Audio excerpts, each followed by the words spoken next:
Yuk kenali gelar perkara, tahapan penting dalam proses penyidikan pidana.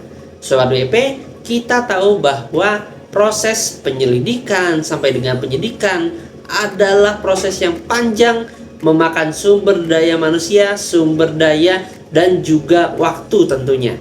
Nah, di dalam proses penyelidikan hingga penyidikan tersebut ada langkah-langkah yang harus dilakukan sebagaimana telah diamanatkan dalam KUHP maupun peraturan perundang-undangan lainnya, yaitu salah satunya adalah gelar perkara.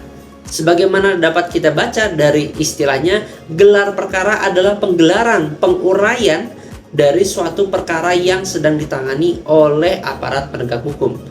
Hasil gelar perkara tersebut dapat menentukan apakah suatu perkara yang sedang ditangani merupakan tindak pidana atau jika tersangkanya memang betul sudah memenuhi syarat dan lain sebagainya. Gelar perkara umumnya dilakukan oleh kepolisian bersama dengan ahli dan juga perwakilan dari masyarakat untuk menentukan bagaimana langkah terbaiknya yang harusnya dilakukan agar kemudian proses penegakan hukum dapat berjalan dengan akuntabel, transparan, dan tentunya imparsial.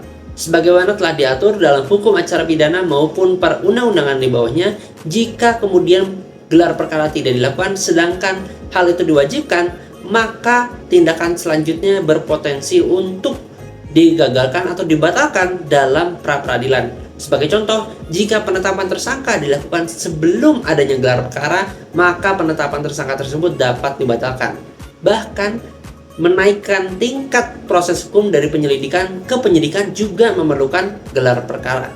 Tadi kita sempat sebut pra-peradilan. Ini merupakan upaya hukum yang dapat dilakukan agar tindakan yang tidak sesuai dengan hukum acara pidana dapat dikoreksi sesuai dengan yang seharusnya. Kita akan bahas lebih lengkap pada video berikutnya. Jangan lupa untuk like, komen, dan subscribe.